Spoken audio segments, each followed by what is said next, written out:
He was one of Hollywood's sharpest wits, a man whose dry humor could cut sharper than any script. But in one lost television interview, Walter Matthau's smile faded.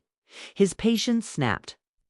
And what happened next made him storm off the set and vow never to return. Walter Matthau was never your typical Hollywood star. He didn't have the polished charm of Cary Grant or the clean-cut looks of Gregory Peck, but he had something better: honesty. Whether he was playing the grumpy Oscar Madison in The Odd Couple or the sly con artist in The Fortune Cookie, Matthau made cynicism lovable. He could say more with one raised eyebrow than most actors could with an entire monologue. But behind that sarcastic humor was a man who hated pretension, especially in Hollywood. Born in 1922, poor Jewish immigrants in New York City, Matthau learned early that laughter could be both a weapon and a shield. After serving in World War II, he returned home and threw himself into acting, rising from small theater roles to Broadway fame. His big break came when he teamed up with Jack Lemmon, a pairing that would become one of the most iconic duos in movie history. Together, they redefined comedy, showing that imperfection, age, and world weariness could be every bit as funny and human as youth and charm. But Walter Matthau wasn't the kind of man who tolerated nonsense. He was notoriously blunt, allergic to phoniness, and unimpressed by the glamour of fame. That honesty, while refreshing, could also make interviews dangerous territory, especially when a journalist pushed the wrong buttons. The infamous Lost interview took place in the late 1970s, when Matthau was at the height of his career. He'd just come off major hits like The Sunshine Boys and The Bad News Bears. And a popular talk show invited him for what was meant to be a lighthearted conversation about his success. But things went downhill almost immediately. From the start, Matthau seemed uneasy.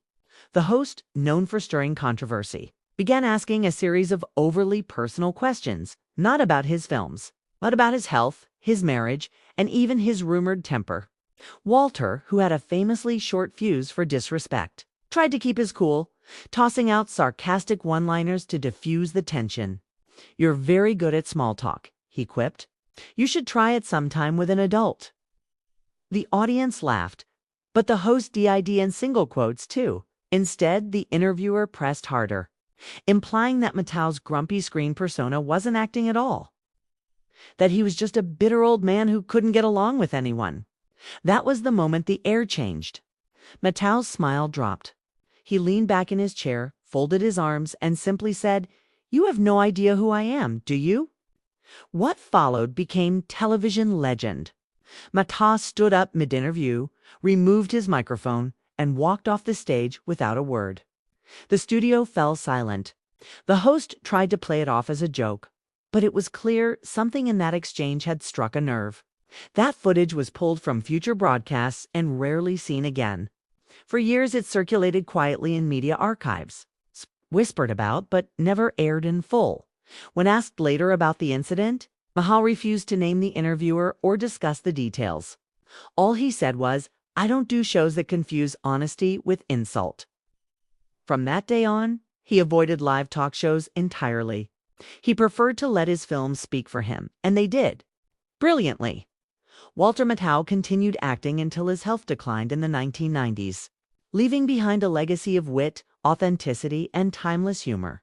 He passed away in 2000 at 79, but his honesty, that rare, unfiltered truth, remains his most defining trait.